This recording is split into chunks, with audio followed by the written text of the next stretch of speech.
जंगलात राहणारा एकलव्य नावाचा एक आदिवासी मुलगा होता. त्याला जगातील सर्वोत्कृष्ट धनुर्धर बनायचं स्वप्न होतं. त्यासाठी तो द्रोणाचार्यांकडून धनुर्विद्या शिकायची इच्छा घेऊन गेला. पण द्रोणांनी सांगितलं, मी फक्त राजकुमारांना शिकवतो. एकलव्य खूप दुःखी झाला, पण हार मानला नाही. तो परत जंगलात गेला आणि मातीत द्रोणाचार्यांची मूर्ती बनवली.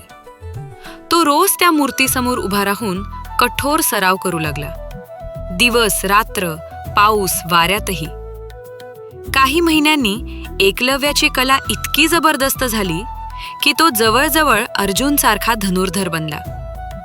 द्रोणाचार्यांनी ही गोष्ट पाहिली आणि त्याच्याकडून गुरुदक्षिणा मागितली, त्यांचा अंगठा.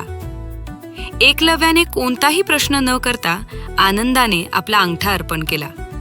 आणि म्हणूनच तो आजही समर्पण, गुरुभाव आणि स्वतःच्या मेहनतीवर विश्वास याचे प्रतीक मानला जातो.